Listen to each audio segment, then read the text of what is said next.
এরকম ছিল না, কোনটা হবে হোটেল পেমেন্ট। এবার সাপে কামড়ে নিলে দৌড়া। এখন যদি সাপে কামড়ে নেয় দেখবেন সুমন্তর আন্তার মান্তার এগুলো কি পড়বে, আর কত রকম হাত চালাবে, কত রকম কি করবে, যেগুলো শরীয়ত বিরোধী কাজ। ভালো হয় না, যার বাঁচবে কি বাঁচবে না আল্লাহ জানে। তাহলে একটা লোক বলছে, আরে ওই মুসলমানের দলের আছে যারাকে জায়গা দিল না থাকতে, ওরা গ্রাম থেকে বাহিরে আছে, দেখা তো ওর কাছে কোনো যদি এলাচ পানি থাকে। একজন দৌড়াইতে দৌড়াইতে যায়, তখন বলছে, রে মুসলমান ভাই, আমাদের গ্রামের যে রাজা, আমাদের গ্রামের যে মোড়ল, ওকে সাপে কামড়ে নিয়েছে, তো তোমরা কিছু জানো জাদু মন্তর? বলছে জানি। তো বলছে চলো তো ভাই একটু তোমরা ভালো করে দাও। বলছে যাবো, এলাজও করবো কিন্তু ফ্রিতে যাবো না। এলাজ করবো ফ্রিতে যাবো না। কি নিবে? বলে ছাগল লাগবে, মজুরিতে ছাগল লাগবে, টাকা লাগবে। কতটি ছাগল নিবে? বলছে 30টা ছাগল লাগবে। কত ছাগল? 30টা ছাগল। আমাদের পেশেন্ট যখন এমার্জেন্সি হয়ে যায়, ডাক্তার বলছে 50,000 খরচা হবে। আমরা কি বলছি? যত টাকা খরচা হবে হোক, কিন্তু পেশেন্টকে বাঁচাও, বলি না? তো বলছে ঠিক আছে 30টা ছাগল দেবো, কিন্তু আমাদের তুমি মোড়লকে বাঁচিয়ে নাও। এবার চলে গেলেন একজন সাহাবী। এবার ফোক দিতে শুরু করলেন। ফোক দিতে আছেন, আয়াত পড়তে আছেন, সূরা পড়তে আছেন, ফোক দিতে আছেন, ফোক দিতে আছেন। ফোক দিতে দিতে দিতে দিতে সুবহানাল্লাহ, তার সমস্ত ভিতরকার বিষ কিন্তু দূর হয়ে গেল, ভালো হয়ে গেল লোকটা। কথা মতন 30টা ছাগলও পেয়ে নিলে, ছাগল কাটাকে হাঁকিয়ে ওই দলে আরো যারা মানুষ আছে ওখানে চলে গেলেন। একজনে খুঁজে একটা ছাগলকে জবাই করে খাই, আর একটা খুঁজে না, খবরদার লাই, ছাগল তো নিয়ে নিয়েছি, কিন্তু কইরবেজি করে ছাগল নেওয়া যায় যাচ্ছে কি যাই না। নবী সাহেবকে যতক্ষণ জিজ্ঞাসা না করবো ততক্ষণ ছাগল খাওয়া চলবে না। খুব কারণ ছাগল নিয়েছি, আমাদের জন্য হালাল আছে কি হারাম আমরা কেমন করে জানি? যতক্ষণ ফতোয়া জিজ্ঞাসা না করবো ততক্ষণ চলবে না। খুব এই জমানার মতন তাহলে যারা মোবাইলে ফোন লাগাতে তাড়াতাড়ি করে মৌলানা আমাদের হিসেবে রাখেন, তখন কোথায় মোবাইল পাবেন? 30টা ছাগলকে হাঁকিয়ে মদিনে চলে এলেন। এবার দয়ার নবীর কাছে চলে গেলেন, সমস্ত ঘটনা নবীর সামনে রেখে দিলেন। আল্লাহর নবী গো, ঝাড় ফুঁক করে একটা লোক ভালো হয়েছে, আল্লাহর দয়াতে ভালো হয়েছে, আর তার মজুরিতে আমরা 30টা ছাগল পেয়েছি গো দয়ার নবী। এই ছাগলগুলো আমাদের জন্য জায়েজ আছে কি না জায়েজ আছে? এখন পর্যন্ত আমরা একটাও ছাগল কিন্তু জবাই করে খাইনি।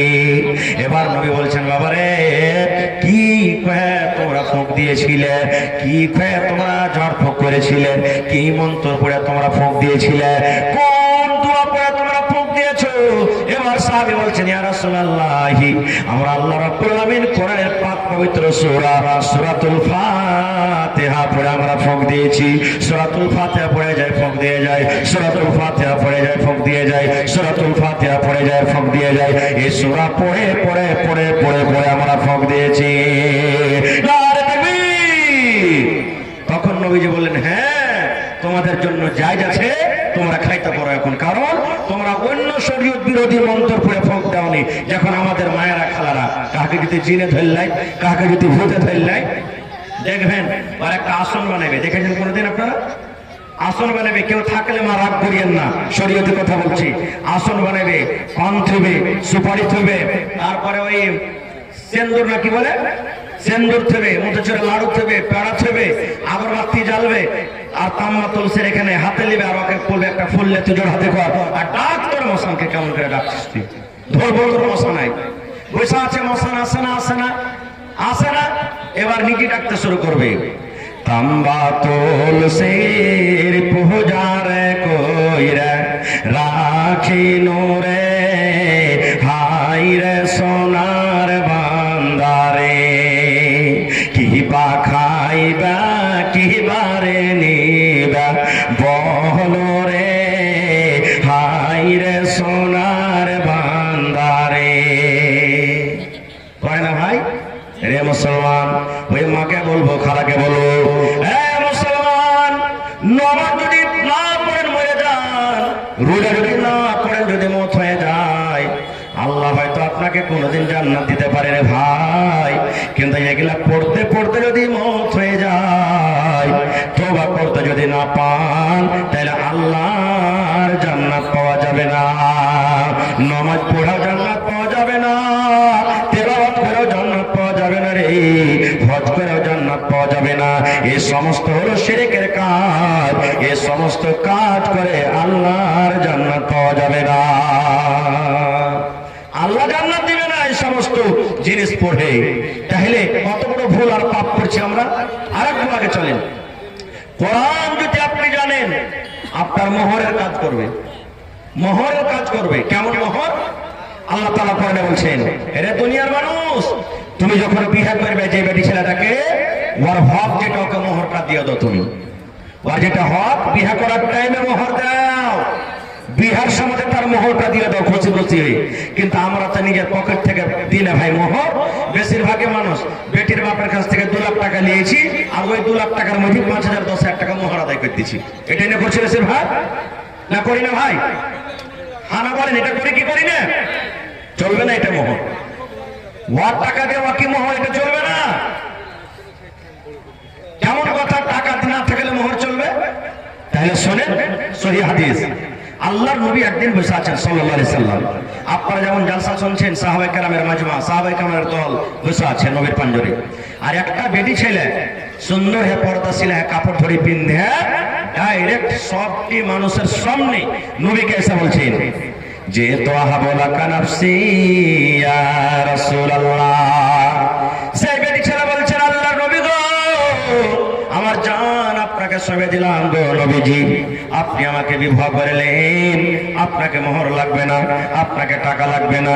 আল্লাহ নবী গো, আপনাকে আমি স্বামী বানাবো, আপনি আমাকে স্ত্রী বানিয়েলেন, আমার নিজের জান খানা আপনাকে সঁপে দিলাম। আল্লাহ রাসূল, আমার জান আপনাকে সঁপে দিলাম, আপনি আমাকে বিয়ে করলেন। এখনো যদি কোনো মেয়ে লোক কোনো বেটা ছেলেকে যদি বলে, তার গার্জিয়ানকে যদি বলে যে ভাই রে বা আব্বাজি বা চাচাজি বা অমুকজি, তোমার বেটা আমাকে পছন্দ আছে, তুমি যদি রাজি হও তো তোমার বেটার বিয়েটা আমার সাথে দিয়ে দাও, তাহলে বাড়ি থেকে পালিয়ে যেতে হবে না কিন্তু। হ্যাঁ, বাড়ি থেকে পালাইতে হবে না। পালিয়ে বিয়ে কোর্ট ম্যারেজ করলে গার্জিয়ান রাজি নাই তো এটি বিয়ে হবে না, সারা জীবন জানাবে বিচার হবে, পালাইতে হবে না কোন। কিন্তু এখন যদি কোনো বেটির বাপ যদি জামাই ধরতে যায়, তাহলে কি আমরা বলবো? যেটা আমাদের সমাজে হবে, সারা জীবন দেখুন যে বহু ধরছে আগে লোক, তারপরে বেটি আলা পরে গেছে। আর ইয়ার কোন বেটির বাপ বেটে যে আগতি জামাই ধরতে গেছে, হয় না হয় ইয়ার মনে হয় বেটির মধ্যে কোনো ক্ষমতা ছাইব আছে, বলবো না? এই যে 2-3 দিন আগে একটা কথা শুনলাম জালসা থেকে, নাম বলবো না জায়গাটার, বলছে মৌলানা এরাদা করেছি বেটার বিয়ে দিব, রিশতা মঞ্জুর হয়ে গেছে, বহু পোষণ হয়ে গেছে। আমাকে জিজ্ঞাসা করলে বলছে ভাই আমার 1 টাকার ডিমান্ড নাই। তখন ওরা বাইরে বাইরে যা বলছে যে হবে 1 টাকা যে ইচ্ছে হয় না, তো ইয়ার বেটার মধ্যে কোনো আইব আছে নাকি? ইয়ার বেটা যে 1 টাকা চাইলে না, এর মধ্যে বেটার মধ্যে কোনো আইব আছে? আপ দেখেন, এরকম তো জামানাতে মানুষ আছে, দুনিয়াতে মানুষ আছে। আর একটা কথা বলে দি, যে বিহা করবে সেই যাবে দেখতে, যে বিহা করবে সেই যাবে দেখতে। যদি এরকম হয়ে যায় যে ওর বেটার লেগে বহু দেখতে গেল আর বাপের এই পোষণ হয়ে গেল, বাপ যদি কয়ে যায় থাম তুই পরে বিহা করিস, আর একটা দেখে তোর লেগে বিহা করে দেবো, আমি এটাকে বিহা করলি, তোমার তো হকটা মরে গেল। আর বাপ যদি বিহা করলে তোর কোনো হবে না, হবে মানে আমার বেটার সাথে এখানে বিয়ে হয়নি, বেটার সাথে বিয়ে হয়ে হইলে বহু হইতো, এখানে বহু হয়নি, ও দেখতে গেল, তোমার তো হকটা মরে গেল। এই জন্য নিজে দেখতে যাবেন, একটা লাভ। আর কি লাভ হবে? আপনি দেখতে যাবেন, নিজে বিয়ে করবেন, আপনাকে ও দেখবে, আপনি ওকে দেখবেন, দুজনের আমনের সামনে দেখাশোনা হবে। পরে যাতে কোনো ঝোল ঝামেলা না হয়, না হলে তখন বিয়ে হয়ে চলে এলো আর আইসার করে তখন আপনি কইবেন হ্যাঁ ই কাল অবসাহার নিচে আমার নিকে আমি বিয়ে শাদী করবো না, আমি ওকে বিয়ে করবো না। বা আপনার স্ত্রীটাই বলবে ওয়ার মানে কি যে লাখে যেরকম হেলুয়া থাকে, হেলুয়ার ভিতরে লাখে ওরকম হেলুয়া সাজিয়ে আছে, আমি আর ভাত খেতে পারবো না, খুব ইয়ার মুখ কোন গেছে, আমি ছাড়া থাকতে পারবো না ওর বাড়িতে, আমাকে পছন্দ হয় না। দেখেন এই জামানাতে একটা বাপ নিজের বেটির বিয়ে দিচ্ছে, তখন মাথা থেকে চুল উড়ে ইচ্ছে বিয়ে দিতে দিতে, এত আমরা বিয়েটাকে ভালো করেছি। আর একবার যদি বেটিটা আবদার হয়ে যায়, তাহলে পরে আর একবার বিয়ে দিতে দিতে সুবহানাল্লাহ দুনিয়া থেকে সাফি হয়ে যাবে, এরকম পাওয়া যাচ্ছে। এই জন্য যে বিয়ে করবে সেই দেখবে, ওর পছন্দ সবারই পছন্দ, ওই দেখবে। যা হোক, তো আল্লাহর নবীকে মজলিসে এসে সেই মহিলাটা বলছেন, আল্লাহ রাসূল আমার জান আপনাকে হাজির করে দিলাম, আপনি আমাকে বিবাহ করলেন। এবার আল্লাহ রাসূল দেখলেন তাকে মাথার চাঁদি থেকে নেতালা পর্যন্ত দেখতে কেমন, দেখলেন, দেখা পরেই দেখেন আমার দিকে এদিকে মাথা নিচে করে নিলেন নবীজি, তুমি পছন্দ আছো কি না, তোমাকে বিয়ে করবো কি করবো না, কিচ্ছু বললেন না। খুব সাহাবায়ে কেরাম এক অপরকে দেখা দেখি বলছেন কি ব্যাপারে, আল্লাহ রাসূল তো দেখলেন, দেখা পর যে হ্যাঁ না কিছু বললেন না যে তোমাকে বিয়ে করবো কি করবো না। কোনো উত্তর না পায় মহিলাটা এক সাইডে বসে গেলেন যে আল্লাহ রাসূল যতক্ষণ আমাকে কোনো উত্তর না দিবেন আমি এখান থেকে যাবো না। খুব কিছু সময় যখন কেটে গেল, ফাকামা রাজুলুম মিন আসহাবিহি, সাহাবীদের মধ্যে একজন সাহাবী দাঁড় হয়ে গেলেন, আল্লাহ রাসূলকে বললেন, ইয়া রাসূলুল্লাহ, আল্লাহ নবী গো, ওই মেয়ে ছেলেটা আপনাকে জান হাজির করে দিয়েছি, আপনার সাথে বিয়ে করতে চেয়েছি। আল্লাহ নবী গো, যদি আপনার বিহার দরকার না থাকে গো দয়ার নবী, আপনার যদি বিহার প্রয়োজন না থাকে, আমার দরকার রয়েছে, দয়া করে ওর বিয়েটা আপনি আমার সাথে লাগিয়ে দেন। একজন সাহাবী বলছেন, হুজুর ও বিয়ে করতে চেয়েছে, যদি আপনার দরকার না থাকে, আমার দরকার আছে, আপনি আমার বিয়েটা আমার সাথে লাগিয়ে দেন। এই কথাটা যেমনই শোনা, এবার রাসূল বলছেন, রে আমার সাহাবী, তুমি ওকে বিয়ে করতে চেয়েছো, তুমি বিয়ে করবে, তবে বলে বাবা রে, হাল ইনদাকা মিন শাই, তোমার কাছে কোনো টাকা পয়সা আছে, তোমার কাছে কোনো চেন আছে, তোমার কাছে কোনো গহনা আছে, তোমার কাছে কোনো আংটি আছে, তোমার কাছে কোনো জমি জায়গা আছে, মোহর আদায় করতে পারবে বাবা রে, তোমাকে মোহর লাগবে, মোহর আদায় করার সমান কি তোমার কাছে কিছু আছে? এবার সে সাহাবী বলছেন, ইয়া রাসূলুল্লাহ, আমার বাড়িতে কিছু নাই, আমি একটা গরিব মানুষ, মোহর আদায় করার মতো আমার কাছে কিছু নাই।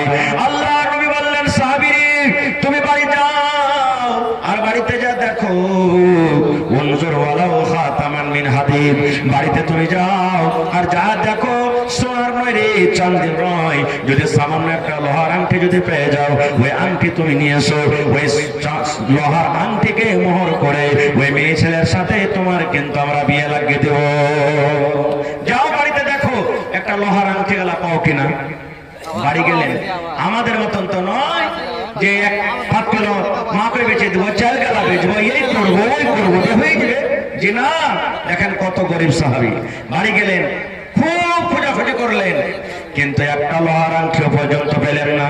আল্লাহ রাসূল কাছে বলছেন, ইয়া রাসূলুল্লাহ, ওয়ালা খাতামান মিন হাদিদ, আল্লাহর নবী গো, অনেকক্ষণ ধরে বাড়িতে খোঁজাখুঁজি করলাম গো নবীজি, কিন্তু আমি বাড়ি থেকে একটা লোহার আঙ্গুঠিও পর্যন্ত আনতে পারলাম না।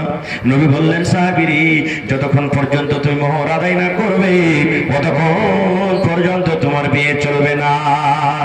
মোহর লাগবে, বিয়ে করতে গেলে মোহর লাগবে, তাহলে তোমার বিয়ে চলবে। কিচ্ছু না দিতে পারে তখন সে সাহাবী বলছেন, ওয়ালাকিন হাযা ইজারি, নবী সাহেব আমার পরনে একটা লুঙ্গি আছে। নবীজি বললেন, লুঙ্গিতে কি হবে? বলছে, দুই ভাগ করব, এক ভাগ মোহর দিয়ে দেবো, এক ভাগ পিন্না থাকবো। হবে জি ভাই, এক ভাগ পিনতে হবে, লুঙ্গি হবে। আর ওকে যদি এক ভাগ দিয়ে দিতে, ওর ওর নিয়ে দোপাট্টা চাদর কিছু হবে? রাসূল বলছেন, না হবে না, এতে তোমার লুঙ্গি দুই ভাগ করে এক ভাগ ওর শরীরও ঢাকা হবে না, আর এক ভাগ তোমার পিন্না হবে না, এই জন্য লুঙ্গি তো হবে না। আপ মোহর দিতে পারলেন না তো চুপচাপ বসে গেলেন। কিছুক্ষণ পর মজলিস থেকে হাঁটতে শুরু করেছে যে মোহর দিতে পারলাম না, আর তো বিয়ে হবে না, তো থেকে কি করবো, বাড়ি যায়। এবার হাঁটতে শুরু করেছি, কিছু দূর যখন চলে গেলেন, আল্লাহ নবী একজন সাহাবীকে বলছেন, লোকটাকে ডাকো রে, লোকটাকে ডাকো। এবার তাকে মজলিসে ডাকা হলো। আল্লাহ রাসূল বললেন, সাহাবী, আমি জানতে পারলাম তুমি গরিব মানুষ, সামান্য একটা লোহার আংটি তুমি আদায় করতে পারলে না রে বাবা। আমি জানতে পারলাম তুমি গরিব মানুষ, তবে বাবা বলো তো, মাজা মাকা মিনাল কোরআন, আল্লাহর কিতাব কোরআন থেকে তুমি কিছু জানো কিনা? মাজা মাকা মিনাল কোরআন, আল্লাহর দেওয়া কোরআন থেকে তোমার ভিতরে কিছু আছে কিনা, মানে তোমার কিছু সূরা মুখস্থ আছে কিনা, তুমি কিছু আয়াত জানছো কিনা, তোমার সূরা মুখস্থ আছে কিনা। এবার সাহাবী বললেন, ইয়া রাসূলুল্লাহ, নাম, আল্লাহ নবী গো, আমি আপনার বন্ধু, আপনার আমার সাহাবী আমার সূরা কিন্তু মুখস্থ আছে ফাআদাদাহা নবীর সামনে সূরাগুলোর নাম বলে দিলেন হয়তো সূরা নিসা হয়তো সূরা বাকারা হয়তো সূরা 3 হয়তো সূরাতুল ফাতিহা এই করে করে কিছু সূরার নাম লিখে দিলেন এবার রাসূল বললেন তুমি কোরআনগুলো ভালো করে পড়তে পারবে বলছে জি আল্লাহ রাসূল আমি ভালো করে পড়তে পারবো এবার দয়ার রাসূল বললেন ওরে আমার সাহাবী যে কোরআনের আয়াত তুমি জানো ওই কোরআনের আয়াতের মধ্যে থেকে 30 খানা আয়াতে মেয়ে ছেলেকে তুমি শিখিয়ে দিবে 30 খানা আয়াত তুমি তাকে শিখিয়ে দিবে কোরআনের আয়াতকে 30 আয়াতকে মোহর করে আমি তার বিয়ে তোমার সাথে লাগিয়ে দিলাম নারে তাকবীর তাহলে বোঝা গেল কি কোরআনের আয়াতকে মোহর করে বিয়ে করালেন কিন্তু নবীজি বিনা মোহরে বিয়ে দিলেন না আর আজ আমরা বিয়েতে যাই খালি যদি 100 গ্রাম খালি সুপারি নিয়ে চলে আসে এক পণ আলি আছে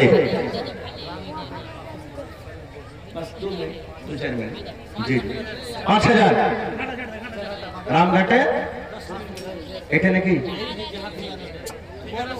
হা হা মাশাআল্লাহ দেখেন ভাই সালাম করবেন না আল্লাহুস সামাদ আল্লাহুস সামাদ রামঘাট থেকে তসলিমউদ্দিন ভাই নাকি কত দিলেন 10000 10,000 করেন না ভাই পহেলা নম্বর দানে 1000 এর দাম দেবেন ইনশাআল্লাহ আর ভাই নাম করা ঠিকাদার আল্লাহকে দোয়া করছি আর ভাইকে যাতে আল্লাহ আরো তারাক্কি দেয় ইনশাআল্লাহ 10 পারা কোরআনের দাম 10,000 টাকা আপনার কাছে নেব নারে তাকবীর ইনশাআল্লাহ লেখেন ঠিক আছে ভাই ভাই আলহামদুলিল্লাহ ভাই ঠিক আছে মাশাআল্লাহ নারে তাকবীর এই দেখেন কোরআনের প্রতি মহব্বত ভালোবাসা ভাই আমার তাহলে 500 বাড়ির জন্য আমরা ঝগড়া করব কিন্তু একবার কেউ এটা জিজ্ঞাসা করব না হ্যাঁ হ্যাঁ তোরা যে 500 বাড়ির লেগে তো ঝগড়া করছিস এই ছেলেটা মোহর কয় টাকা দিয়েছে এটাকে জিজ্ঞেস দেখেছিস তোরা কোনদিন কহো না এটা কোনদিন কহো না আহা হা আর তো আগে চলেন আল্লাহর নবীর জামানাতে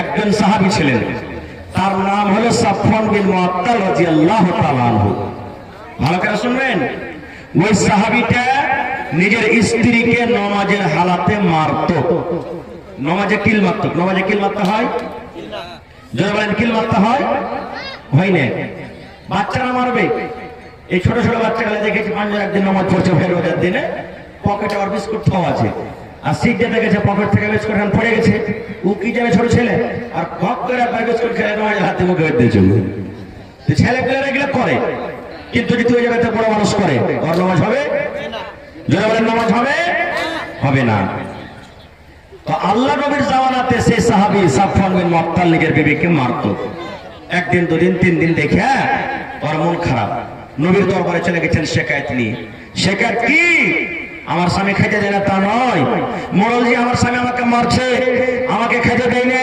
আমার মাকে গেলে আমাকে গেলে তা নয় কেমন শিকায়েত চলে গেলেন নবীর দরবারে দেখছেন তো ওর স্বামীটাও সাফওয়ান বিন মুআত্তাল নবীর পাঞ্জরে বসে আছে এবার শিকায়েত কেন করে করবে নিজের স্বামীর শিকায়েত যদি অন্য মানুষের সামনে করে ওর স্বামীটা সামনে থাকে তোমাকে বাড়তে যে থুবে কিছু ভাই থুবে আপনাকে যদি মোড়লের পাঞ্জাবে বসে থাকেন আর আপনার স্ত্রীতে যদি মোড়লকে গে মোড়ল এইটা হলো আমার এই হতমা কাহার পুরুষ এই কাপড়ে দেয় না খাইতে দেয় না একবার একটা লোকের খেসটা পড়া ওকে বাড়িতে যা আপনি থাকবেন 4 চাষ করে ওকে পিটবেন আপনি তো সেই মহিলা আল্লাহ রাসূলের কাছে গেলেন শিকায়েত নিয়ে নিজের স্বামীর ব্যাপারে দেখছেন তো আর স্বামী নবীর পাঞ্জরে বসে কি করবে বলছেন না শিকায়েত করতে এসে তখন করব এবার সেই মহিলা বলছেন আল্লাহর নবী গো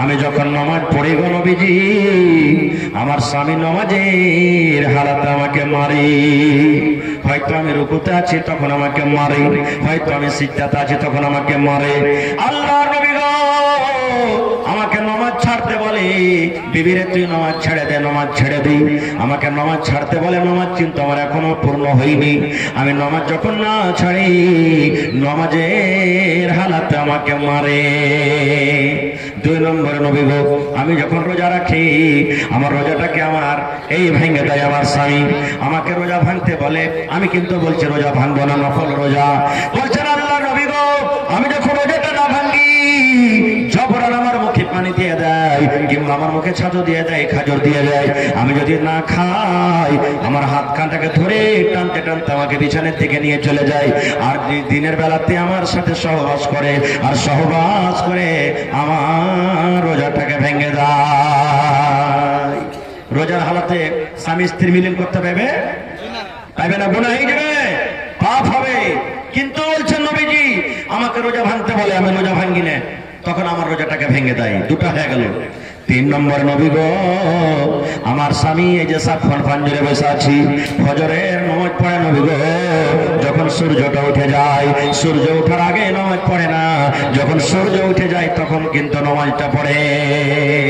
প্রথম নবীজি আমার স্বামী আমার নামাজে আমাকে মারি, 2 নম্বর আমার রোজাকে ভেঙে দেয়, 3 নম্বর ফজরের পর ফজরের নামাজ পড়ে সূর্য ওঠার পর।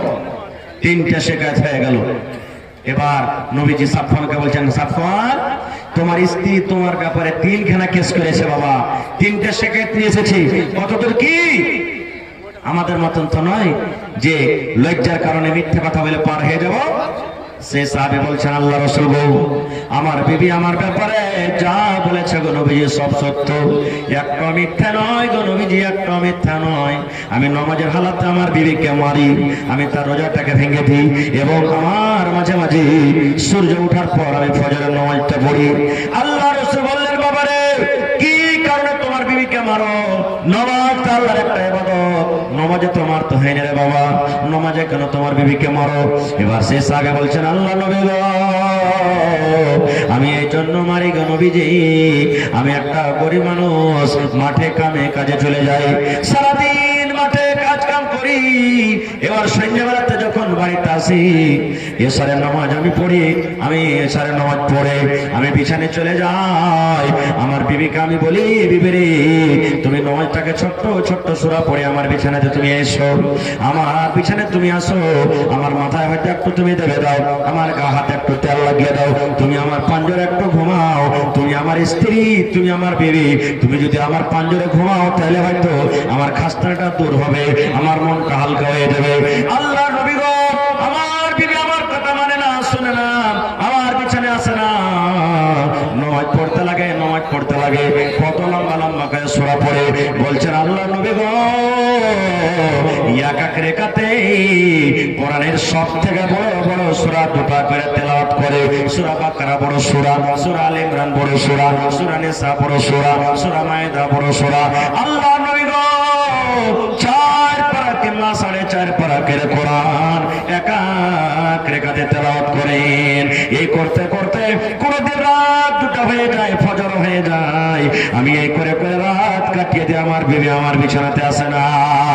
তখন আমি একদিন তাকে বুঝালাম, বিবিরি এত লম্বা করে তুমি কেন পড়ো, একটু ছোট্ট সূরাগুলো পড়ে আমার কাছে তুমি এসো। আমি একদিন বোঝালাম, 2 দিন বোঝালাম, 3 দিন বোঝালাম, কিন্তু আমার কথা মানে না, শুনে না। আমার কথা যখন না মানে নবী গো, তখন আমি সহ্য না করতে পেরে আমার বিবিকে আমি মারি আর বলি, বিবিরে তুমি নামাজ ছেড়ে দাও, নামাজ ছেড়ে দাও, তুমি তাড়াতাড়ি করে আমার বিছানায় এসো। আমার কথা না মানে তখন আমি তাকে মারি। এ মায়েরা খালারা, এবার দয়ার নবী ফতোয়া দিয়ে দিলেন, ও মহিলার দলেরা তোমরা শোনো রে, ও আল্লাহর বান্দারা তোমরা শোনো, তোমাদের স্বামীরা যখন বাড়িতে থাকবে, তোমার স্বামীরা যখন বাড়িতে থাকবে, তখন তোমরা যদি নামাজ পড়ো, লম্বা লম্বা করে সূরা তোমাদেরকে পড়তে হবে না, কোরআনের ছোট ছোট সূরা পড়ে তোমরা নামাজ পড়ো। সূরা 3 পড়ো, সূরা জোহা পড়ো, সূরা তারিক পড়ো, সূরা নাবা পড়ো, করে করে কোরআনের যেগুলো ছোট ছোট সূরা, ওই সূরাগুলো পড়ে পড়ে তোমরা নামাজটাকে শেষ করো। আর নামাজ শেষ করার পর তোমরা নিজের স্বামীর বিছানাতে চলে যাও।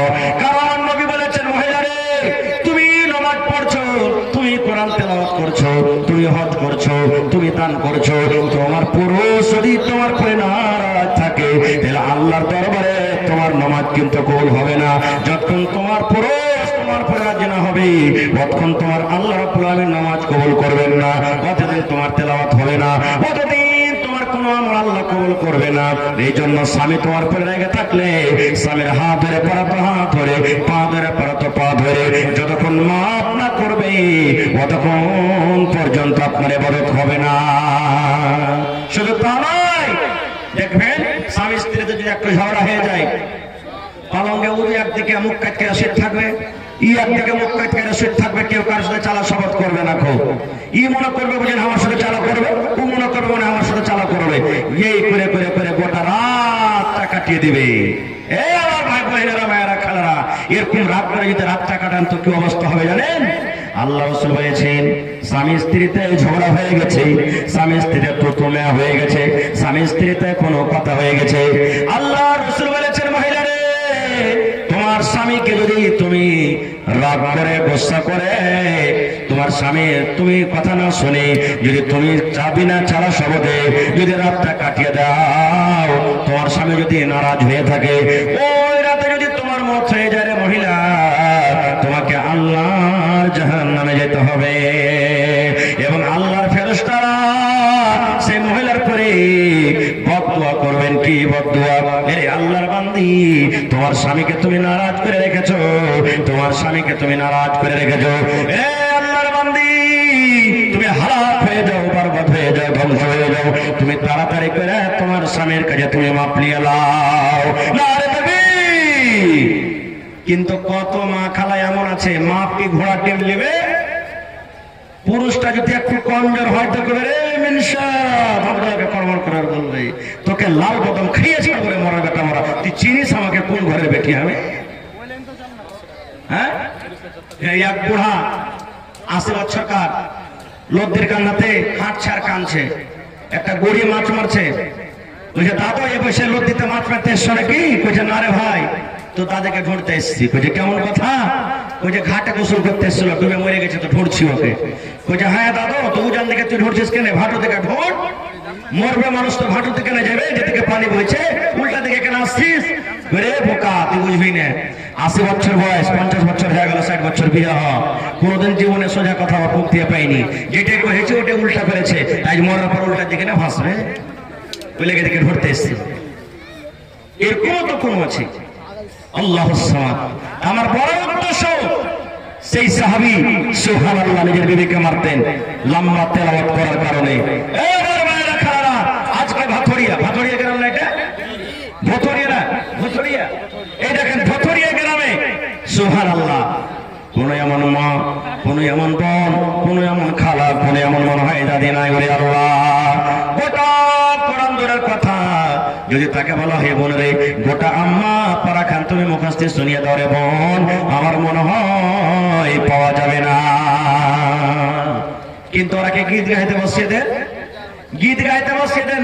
এই যেগুলা বুড়া দাদি আছে না, এরা লাতি ওগালাকে মজা করবে, পুতিনেরাকে মজা করবে, এরা লিসি লাগানি রে একটা গীত তোরা গাইতে পারিস না রে, ঘিন ঘিনা গেলা বুড়িয়া গেছে তো কি হবে, এখনো গীত গাইতে লাগে রে, লিসি লাগানি গেলা 3 দিন 3 রাত কাটিয়ে দিব, কিন্তু গীত খতম হবে না, গীত খতম হবে না। খুব সুবহানাল্লাহ এরকম ভাবে কথা বলে।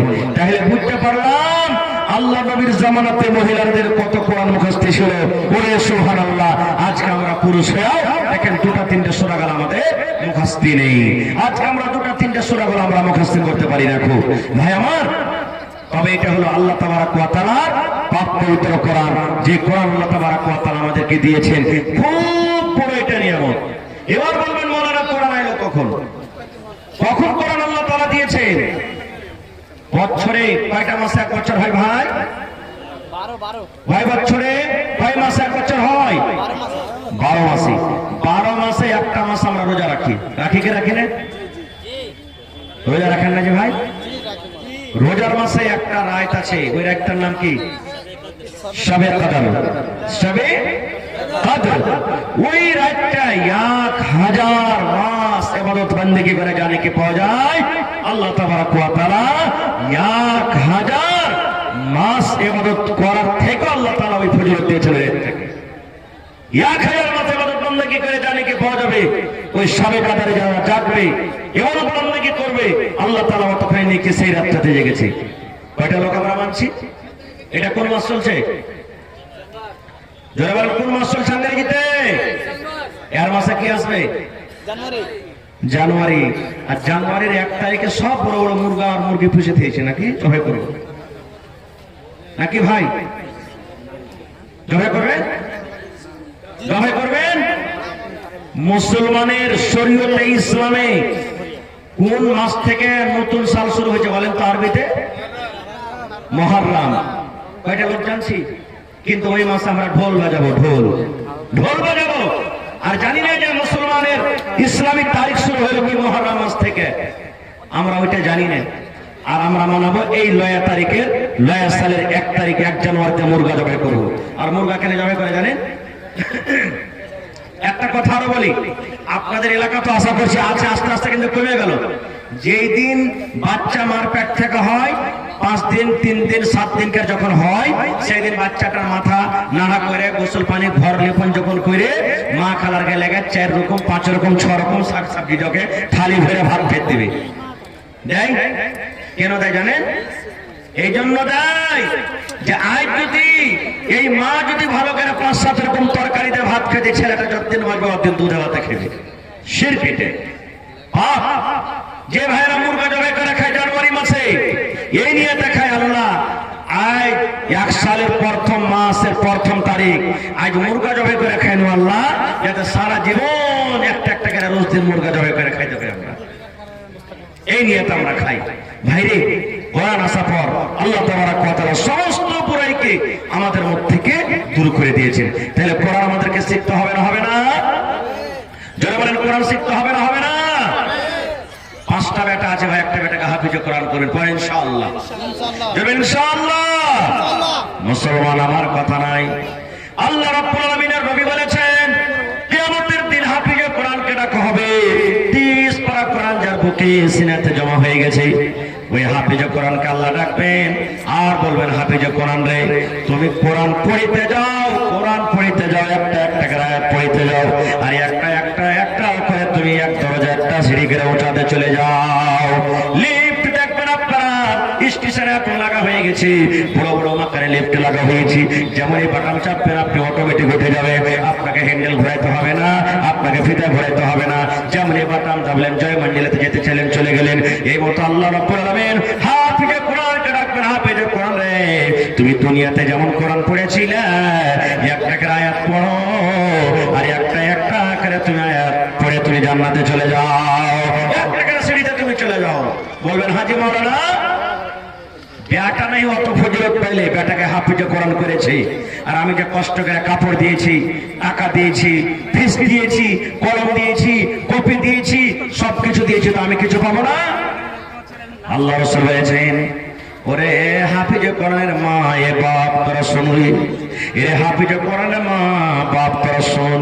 কিয়ামতের দিন নবী বলেছেন হাফিজে কোরআনের মা এবং বাপকে আল্লাহ রাব্বুল আলামিন সোনার চেয়ার, সোনার কুরসিতে বসিয়ে দিবেন এবং তার মাথাতে সোনার তাজ পিন্দা হবে, যে তাজটা সূর্যের মতো ঝকমক ঝকমক ঝকমক করে জ্বলবে।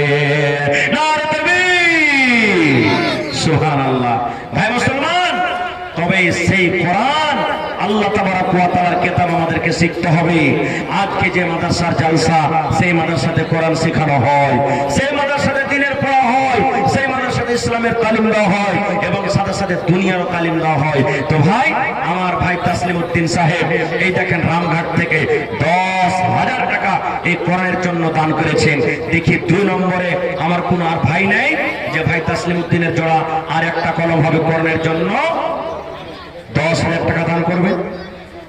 একটা লোক 5,000 টাকা দেবেন, একটা লোক 1 গাড়ি গিট্টি বালু সিমেন্ট দিয়ে দিবেন এবং কমিটির লোককে বলবো মা খালাকে পেন্ডালের চাদর দিয়ে পাঠান, তাড়াতাড়ি করে মা খালাকে পেন্ডালের চাদর দিয়ে পাঠান। আমার মায়েরাকে বলবো আপনারা চাদর ভর্তি করে করে টাকা দিবেন, কান থেকে, নাক থেকে, গলা থেকে গহনা দিবেন, কাঁসার বদনা খালি গিলাস দিবেন, বালিশ কাঁথা দিবেন, ছাগল বকরি দিবেন। এই যে গত 2 দিন আগে